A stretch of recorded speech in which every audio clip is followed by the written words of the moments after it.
Today we're going to look at some of IKEA's most iconic pieces, and what better place to do that than at the world's very first IKEA.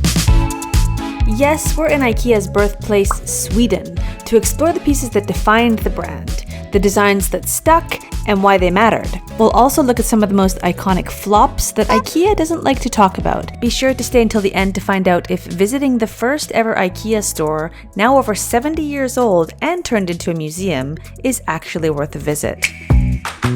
The Poäng chair was first introduced in 1976, at the time under a different name. The chair then was called the Poäng. You can see the original here. They had it on display at the IKEA Museum. The chair and matching stool were designed by Japanese architect Nobuo Nakamura. It wasn't until 1991 that the chair was modernized and renamed to Poäng. Everyone knows the Poäng. It's that instantly recognizable lounge chair with the curved wooden frame. Light, minimal, and a little bit bouncy when you sit down in it. When he designed it, Nakamura said he wanted to combine Scandinavian and Japanese furniture traditions, and to make the most of the qualities of layer-glued wood. The use of bent wood, however, wasn't new. Designers like Alvar Aalto had been experimenting with those curves for decades, and you can definitely see that influence in Nakamura's design. What IKEA did was bring that look into the mainstream. Suddenly you could get a chair with that kind of design language for a fraction of the price. Since its inception, the design of the Poäng has changed several times. Nakamura even updated it one last time shortly before he died in 2023 by removing the headrest and adjusting the seat angle. I'll admit I've never been super crazy about the Poäng. The shape always felt a little, unrefined? At least to me.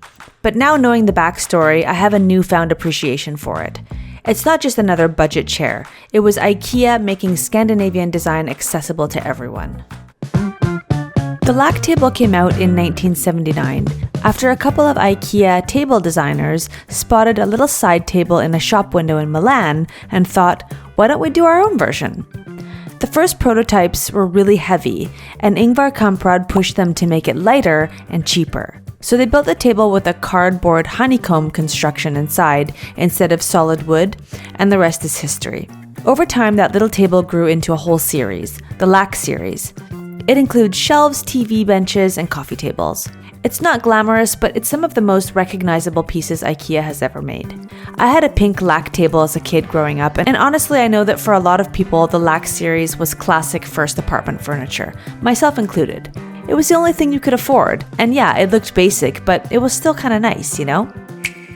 The Klippan sofa launched in 1980 as a compact, affordable option for small spaces. It's boxy, it's simple, and it's one of IKEA's longest running designs. It's been over 40 years and it's still in production today.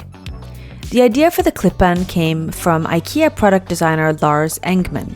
He had young kids at home and two very expensive Italian sofas, which he had bought because he was studying the competition. Needless to say, those sofas didn't survive his kids. So Engman wanted to create something that would. The designer entrusted with bringing that idea to life was, once again, Nakamura. The result was a sofa built with families in mind. Bounce-proof, affordable, and with rounded corners so kids wouldn't hurt themselves. And because IKEA is IKEA, it also had to fit the production math. The width of the sofa matched the width of standard fabric rolls of the time, so the covers could be cut efficiently. And most importantly, they could be washed in a regular home machine. Over the years, IKEA released the Klippan in every imaginable pattern.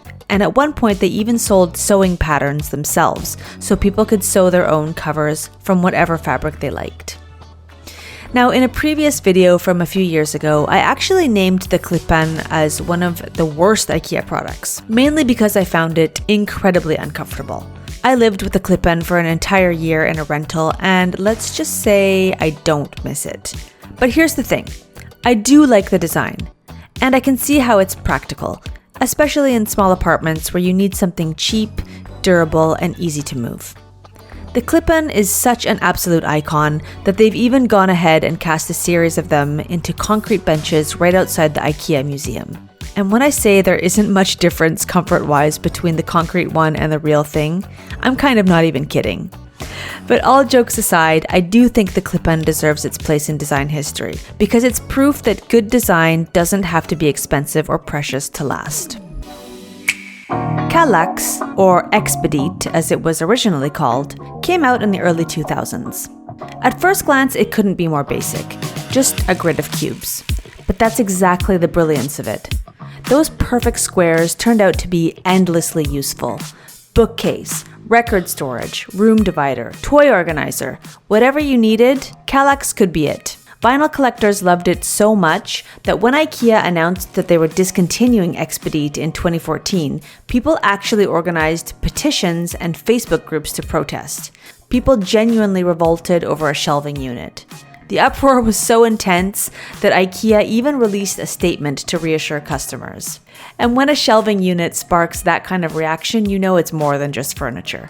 It's iconic. Råskog was designed by Nika Karlsson as a humble kitchen trolley. The cart made its first debut in the 2013 IKEA catalog. Since then, it's become one of IKEA's modern cult classics. IKEA made a product meant for kitchens, and people were basically like, nah, we're just gonna go ahead and use this everywhere.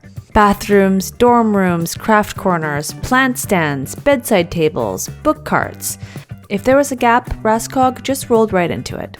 The design is simple. 3 deep trays stacked vertically on a slim steel frame with smooth casters that make it easy to move around. Strong enough to carry weight, small enough to disappear into a corner. And that balance is what made it so versatile. IKEA leaned into the craze with different colors, and eventually released it in 2 sizes as well, so it could fit pretty much anywhere. Over the years, Råskog has quietly turned into one of the most useful and loved products in the catalog. Every few years, IKEA likes to remind the world that they're not just about flat packs and meatballs. That's what the Stockholm collection has always been for. Launched in 1985, it was meant to be IKEA's premium line. Furniture and homewares made with finer materials and more craftsmanship than you'd normally expect from IKEA, but still at IKEA prices. Higher prices than your usual IKEA range, but still accessible. Since the 80s, Stockholm has become a long-running series that's refreshed every few years with entirely new products. There have been 8 editions since the first release, each bringing a fresh expression of Scandinavian modern design for its time. Not every IKEA icon has screws and an Allen key. Take the Frakta bag, the giant blue one. It's basically indestructible and big enough to carry half your apartment in one go. Officially, it was meant to haul your flat packs from the store to your car. Unofficially, it became the world's most useful bag. Laundry, moving, gardening, recycling, camping, you name it. It's been copied, hacked, and even turned into high fashion. When Balenciaga released a luxury-inspired version for over $2,000, IKEA clapped back with an ad reminding everyone that the original costs 99 cents, rustles when you shake it, and rinses clean with a garden hose. The Billy bookcase came out in 1979. It was designed to be simple, affordable, and easy to produce. Nothing more, nothing less. And that practicality turned out to be timeless. Over the decades, IKEA refined the Billy again and again, keeping it one of the most affordable bookcases on the market. And people never stopped buying them. It's also one of IKEA's most hacked products ever, with people turning them into built-ins, wardrobes, and libraries. More than 140 million Billys have been sold worldwide. That's enough bookcases to build a wall of shelves that could wrap around the earth several times. Then there's the IKEA catalog. Again, not furniture, but still a legend nonetheless. The catalog started small, back in 1951, with just a few 100,000 copies printed in southern Sweden. At its peak in 2016, over 200 million copies were printed every year, making it one of the most widely distributed publications in the world. For decades, the catalog was how people brought IKEA into their homes before they ever even set foot in a store.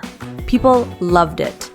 In Sweden, some people even put up mailbox signs that said, "No junk mail, but the IKEA catalog is welcome." Then, in 2021, IKEA ended it. Just like that, no more catalogs. Personally, I think it was a mistake. Now, I do understand that people go online now, but there was something comforting about that yearly catalog. Flipping through the pages, maybe marking the things you wanted, dreaming a little. The catalog was a ritual. And not that they will, but I think that IKEA should bring it back. What about you? Do you miss it too? I loved the IKEA Museum. It was absolutely worth the visit. But fair warning, Älmhult is pretty much in the middle of nowhere. There's not much around besides forest, so you'd be going there just for the museum. It's about a 6-hour drive from Stockholm, 3 from Gothenburg, and 2 from Malmö. Seeing decades of IKEA laid out like that felt like walking through a time capsule. It was great. I'll probably do a separate video about my favorite vintage IKEA pieces, but a few that stood out were some incredible chairs from the 1970s. Honestly, I don't know why they kept producing the Poäng instead of some of these. Probably a cost thing, but still, it's a shame. Their chrome tube bed was awesome. I love it. And these glass nesting bowls from the 2017 Stockholm collection are just gorgeous. I actually found a set on Etsy for $173. That's a little steep, but they're so pretty. I love them so much. And then there's the IKEA Hotel. I didn't even know it existed until recently. I didn't stay there myself, but if you're making the full IKEA pilgrimage, you might as well go all in. Walking through the museum really made me realize how many of these pieces have been a part of my own life. People love to criticize IKEA, but I think it's a great company. They've made good design accessible to millions of people. Of course, some ideas were iconic for all the wrong reasons. For example, the 1994 compost sofa. A sofa, but also a compost pile, all in one. Yes, this is real, and the idea was to let apartment dwellers recycle their kitchen scraps indoors. Suffice to say, it smelled, it actually needed literal worms, and it quickly proved that composting and comfort don't really mix. Then came the air inflatable furniture. Clear plastic chairs and sofas you had to blow up like pool floats. They looked futuristic, but they squeaked, deflated overnight, and one IKEA employee said they looked like a group of swollen hippos. And in the 70s, IKEA even launched a piano line called Ren. The problem was that pianos don't flat pack. They were too heavy, they were too costly to ship, and too fragile to survive delivery. For more IKEA fiascos, make sure to watch my video about the worst IKEA products. Thanks for watching, don't forget to subscribe, and I'll see you again here really soon.